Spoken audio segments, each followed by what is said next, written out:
कैसा लगे अगर आपको पता चले कि आपके ही पड़ोस में रहने वाले लोग जो कि बहुत टाइम से रह रहे हैं और आप उनके बारे में कुछ भी नहीं जानते।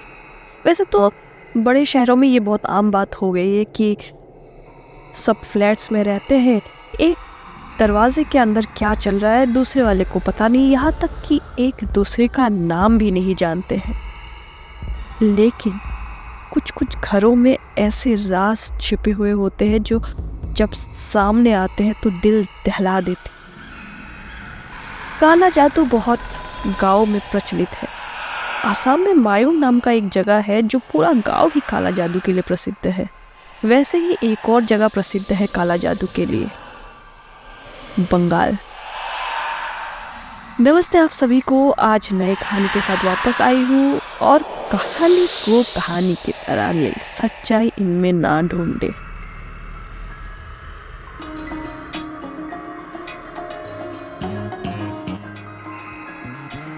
रहस्यमय रीति रिवाजों और प्राचीन रहस्यों के बीच बसे बंगाल के इलाके में एक परिवार रहता है जो कि बहुत ही अजीब।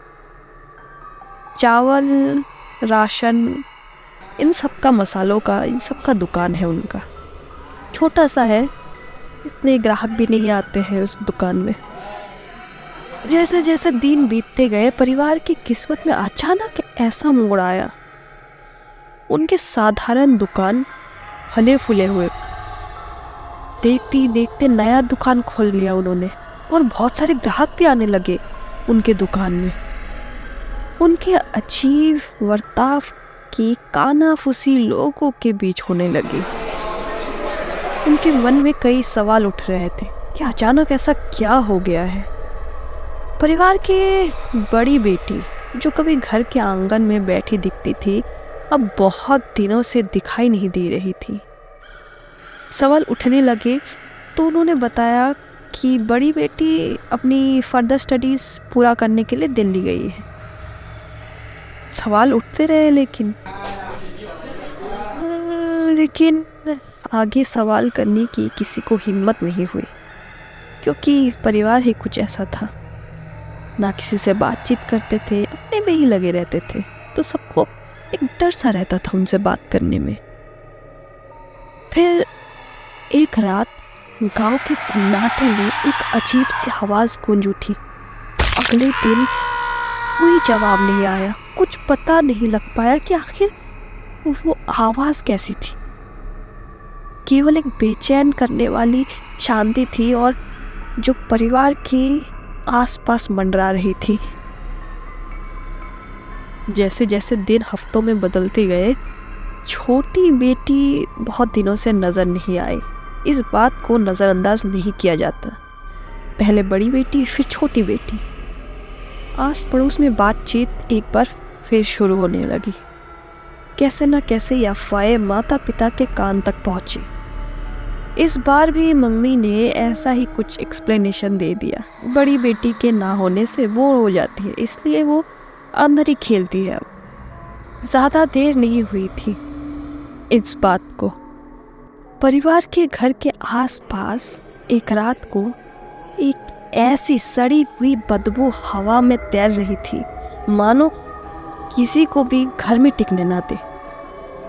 डरे हुए पड़ोसियों ने म्युनिसिपैलिटी को कंप्लेन किया और अधिकारी घटनास्थल पर पहुंचे। उन्होंने अंदर जो पाया वो सोच कर भी रोंगटे खड़े हो जाते हैं। उन्होंने आगे की खोज जारी रखी और ऐसे ऐसे रहस्य बाहर आए, आप और मैं कभी सोच भी नहीं सकते। 2 बेजान रूप मिट्टी के नीचे पाए गए। बेटियां मानो एक भयानक आकृति ले चुकी थी। उनके सब सफ़ेद पड़ गए थे, बचने लगा था उनकी स्किन, उनके हड्डियां गलने लगी थी। देखते ही सब हल्ला शुरू कर देते हैं। सब अपने अपने नाक बंद कर लेते क्योंकि सड़ी हुई बदबू आने लग गई थी। जब सच्चाई सामने आई तो वो किसी की कल्पना से भी ज़्यादा भयानक थी। ताश गरीबी से प्रेरित होकर परिवार ने एक भयानक सौदा किया था। ये हमें बाद में पूछताछ में पता चलता है। एक प्राचीन देवता को बलि के रूप में अपना मांस और खून चढ़ाने थी, जिससे उनकी बरकत होगी। उनका मानना था कि वो बहुत पैसे कमाएंगे, जो कि पूरा भी हो रहा था, पता नहीं कैसे। उनके नज़र में उनकी बेटियां मरी नहीं थी। उनका मानना था कि उनकी बेटियां भगवान के पास है और वहाँ से उन्हें पैसे और सारी खुशियाँ जो उनके जीवन में है वो सब उन्हें भेज रही है। जैसे जैसे जांच आगे बढ़ी, गांव को इस डरावनी हकीकत का सामना करना पड़ा।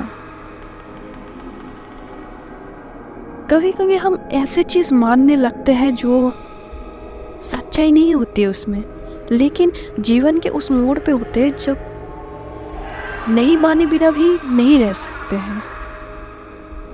आप बताइए, आपके नज़रिया में क्या है? वैसे तो ये करना बहुत ही गलत है, लेकिन वो जिस मोड़ पे थे, क्या वो गलत थे? मेरे हिसाब से तो गलत थे। आप लोगों के हिसाब से क्या है? और आपने ऐसे काला जादू की मान्यता के बारे में ऐसे कोई कहानियाँ सुनी है तो कमेंट सेक्शन में हमें बताइए, और हमें भी तो पता चले कि ऐसे और कैसे कैसे कहानियाँ हैं। और कोई सवाल हो तो भी आप पूछ सकते हैं। चलिए, आज के लिए इतना ही। अगली बार मिलते हैं एक और नई कहानी के साथ। तब तक के लिए tata, bye bye, good night.